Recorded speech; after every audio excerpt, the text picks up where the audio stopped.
آخری میں یہ روایت کے مطابق الیوم اکملت لکم دینکم، الیوم اکملت لکم دینکم، آج کے دن ہم نے آپ کے لیے آپ کا دین مکمل کر دیا ہے۔ لکم وہاں تھا اقرا، اقرا بھی خطاب اور لکم بھی خطاب، اقرا میں بھی مخاطب اور لکم میں بھی مخاطب، اقرا میں بھی خطاب کیا جا رہا ہے، لکم میں بھی خطاب کیا جا رہا ہے۔ کلام اللہ اور رسول اللہ جڑے ہوئے ہیں۔ ایک اور نقطہ ذکر کروں گا، کلام اللہ میں اور رسول اللہ میں بڑی مناسبت ہے۔ اقرا کہا، مخاطب رسول اللہ ہے، غار حرا کی تنہائیاں ہے، غار حرا کے اندھیرے ہے، غار حرا کی ریت دیا ہے، اور وہاں ایک شخصیت بیٹھی ہے، ایک بندہ بیٹھا ہے، اکیلا نوجوان بیٹھا ہے، وہ رب کے سامنے سجدہ ریز ہے، وہ رب کی عبادت کر رہا ہے، اس ایک ہستی کو خطاب کیا گیا ہے۔ اور یہاں جب قرآن کی آخری آیت اترتی ہے، وہاں وہ ہستی اکیلی نہیں ہے، اس کے ساتھ ایک جماعت ہے، اس کے ساتھ افراد ہے، اس کے ساتھ جانثار ہے، اس کے ساتھ غمگسار ہے، اس کے ساتھ چلنے والے ہیں، جان دینے والے ہیں۔ وہاں بھی خطاب کا صیغہ ہے، یہاں بھی خطاب کا صیغہ ہے، وہاں صیغہ مخاطب کا ہے، یہاں بھی خطاب ہے، ضمیر مخاطب کی ہے۔ وہاں رب نے خطاب کیا ایک شخصیت کو اور کہا اقرا، اے میرے نبی میرا کلام شروع ہو رہا ہے، آپ پڑھتے جائیے، رب کے کلام کو سناتے جائیے، دنیا میں ہدایت کی روشنیاں پھیلاتے جائیے۔ اور جب قرآن کی آخری وحی نازل ہوئی، قرآن کی آخری آیت آئی، رب نے فرمایا الیوم اکملت لکم، غار حرا سے قرآن والا شروع ہوا تھا، نبی آپ اکیلے تھے، ہم نے آپ کو تنہائی میں خطاب کیا تھا، علیحدگی میں خطاب کیا تھا، مخاطب آپ تھے، سیدھا واحد کا استعمال ہوا تھا۔ اب آپ کی جماعت بھی ہے، مخاطب آپ ہے، لیکن آپ کے صحابہ کا ذکر نہیں چھوڑا جائے گا۔ الیوم اکملت لکم، وہاں علیحدہ تھے، اکیلے تھے، یہاں صحابہ ساتھ ہیں، وہاں آپ کا ذکر تھا، یہاں آپ کا ذکر بھی ہے، آپ کے صحابہ کا ذکر۔ تو کلام اللہ اور رسول اللہ میں بڑی مناسبت ہے، لیکن میں آگے بڑھ کے کہوں کلام اللہ میں رسول اللہ میں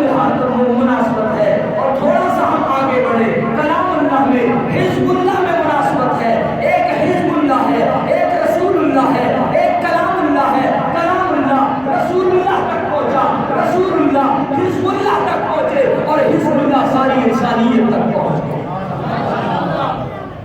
اس لیے میرے دوستو، جب ہم رمضان کے مہینے میں قرآن سنتے ہیں،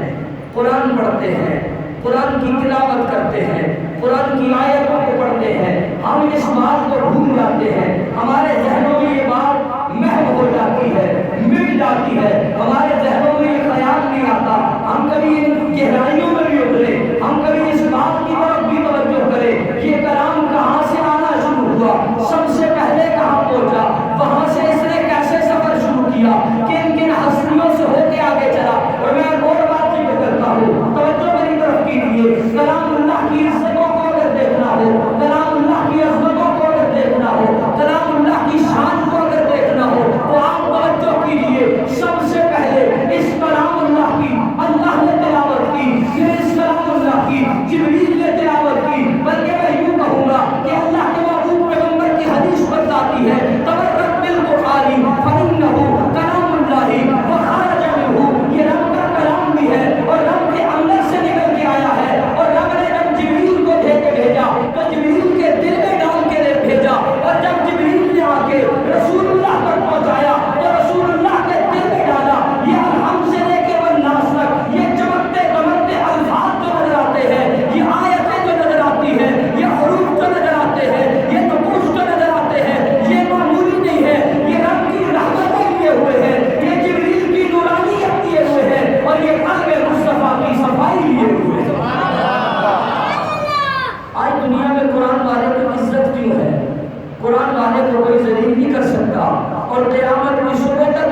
بھی آئی تھی، انجیل بھی آئی تھی، ابراہیم علیہ السلام کے صحیفے بھی آئے تھے، حضرت شیس علیہ السلام کے صحیفے بھی تھے، رب کی کتابیں بھی تھیں، صحائف بھی تھے، وہ سارے ختم ہو گئے، وہ سارے مٹ گئے۔ آج دنیا میں ان کا نام و نشان نہیں، ان کی اصلی زبانیں ختم ہو گئی، ان کے احکام میں رد و بدل کر دیا گیا، اور آج 1400 سال گزر گئے۔ جس طرح غار حرا میں قرآن چمکا تھا، آج بھی اسی طرح چمک رہا ہے، جس طرح غار حرا سے آیا تھا آج بھی اسی طرح چمک رہا ہے۔ اس کا کوئی نقطہ نہیں بدلا، اس کی کوئی آیت نہیں بدلی، اس کا کوئی حرف نہیں بدلا، اور قیامت کی شروع تک کوئی بدل بھی نہیں سکتا۔ کیوں؟ اس لیے کہ یہ صرف کتاب نہیں ہے، یہ صرف قرآن نہیں ہے، اس کی صرف تلاوت نہیں ہوتی، یہ صرف وحی نہیں ہے، یہ صرف رب کے احکام نہیں ہے، یہ قلب مصطفیٰ کی صفائیوں سے مزین ہے، یہ جبریل کی نورانیت سے مزین ہے، یہ رب کی رحمتوں سے مزین ہے۔ اس لیے جب تک دنیا رہے گی قرآن چمکتا دمکتا رہے گا، کوئی شکا نہیں۔